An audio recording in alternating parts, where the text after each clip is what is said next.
김강균 변호사입니다.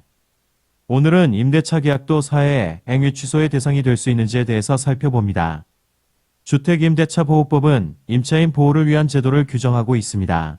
우선 임대차는 그 등기가 없는 경우에도 임차인이 주택의 인도와 주민등록을 마친 때에는 그 다음 날부터 제3자에 대하여 효력이 생깁니다. 이 경우 전입신고를 한 때에 주민등록이 된 것으로 봅니다. 대항 여건과 임대차 계약증 서상의 확정일자를 갖춘 임차인은 민사집행법에 따른 경매 또는 국세징수법에 따른 공매를 할 때 임차주택의 환가대금에서 후순위 권리자나 그 밖의 채권자보다 우선하여 보증금을 변제받을 권리가 있습니다. 임차주택의 양수인은 임대인의 지위를 승계한 것으로 보아 임차인은 임대차 종료 시 주택의 양수인으로부터 임대차 보증금을 받을 수 있습니다. 그리고 중요한 것이 이른바 소액임차인 최우선 변제권입니다. 2022년 2월 10일 현재 서울 기준으로는 보증금 1억 5천만 원 이하인 경우 소액임차인으로 보고 그중 5천만 원에 대해서는 최우선 변제를 받게 됩니다. 최우선 변제를 받는다는 것은 선순위 근저당권이 있는 상태에서 임대차 계약을 체결하였더라도 보증금이 1억 5천만 원 이하인 경우 그중 5천만 원은 근저당권자보다 우선 변제를 받는다는 것입니다. 주택임차인을 보호하기 위해 근저당권자의 희생을 요구하는 입법입니다.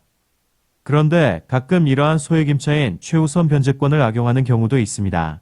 주택 소유자가 채무 초과 상태에서 자신의 지인 또는 특정 채권자에게 돈을 주기 위해 임대차 계약을 체결하는 것이죠.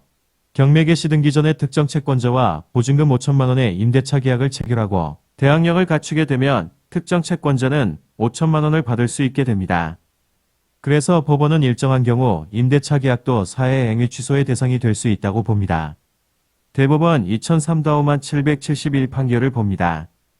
주택임대차보호법 제8조의 소액보증금 최우선 변제권은 임차목적 주택에 대하여 저당권에 의하여 담보된 채권, 조세 등에 우선하여 변제받을 수 있는 일종의 법정담보물권을 부여한 것이므로 채무자가 채무 초과 상태에서 채무자 소유의 유일한 주택에 대하여 위법조 소정의 임차권을 설정해 준 행위는 채무 초과 상태에서의 담보 제공 행위로서 채무자의 총재산의 감소를 초래하는 행위가 되는 것이고 따라서 그 임차권 설정 행위는 사회행위 취소의 대상이 된다고 할 것이다.